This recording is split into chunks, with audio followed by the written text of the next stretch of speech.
isin jala hatamee maal akka gootan wantoota sadii gurguddaa sadii sitti isa dura garuu wanti ni jalqabaa bilbila keessan eeggannaa gochuudha.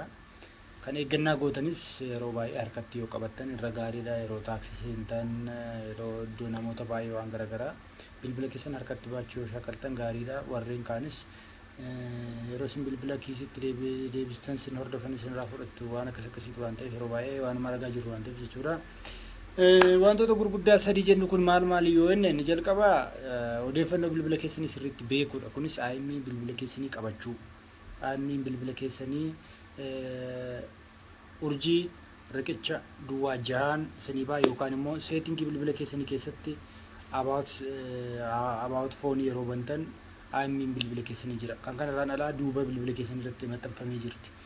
IMEI jedhee lakkoofsa dijiitii 14 waan akkas ta'u kana jechuudha.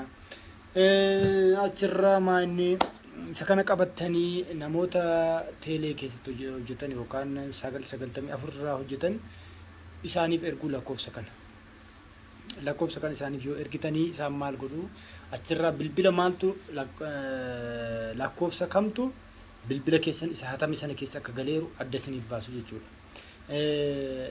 Isaan yoo adda isiniif baasan maal gootu inni sadaffaa maanni poolisii yookaan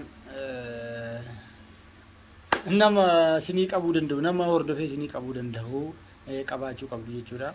Kanaafuu IMEI bilbila keessanii qabaachuu nama teelee keessaa yookaan 994 irraa hojjetu qabaachuu.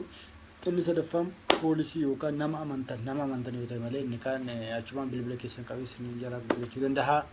Kana yoo qabaattan bilbila keessan carraan deeffachuu keessanii guddaadha.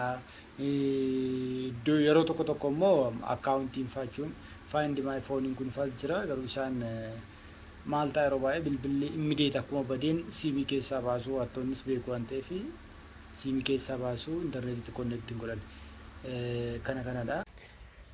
Dhiifama immoo wanti biraa waan dagadde yoo jiraate akkuma bilbila keessan hordofsiifattan bilbila hatames yoo qabattan akkasiin hordofamu beekaa. Kanaaf siimii barbaaddanutti jijjiirtan akkaatama kanaan namichi IMEI isaa qabataanaan sin hordofee sin qabsiifachuu danda'a. Kanaaf bilbila yeroo bitattanis of eeggadhaa. Yoo jaallattan yaada kana laayik godhaa, sheer godhaa. Yoo barbaaddanis immoo foloo nu godhaa. Rakkoo hin qabu. Natti hin baay'isiin malee foloo nu godhaa.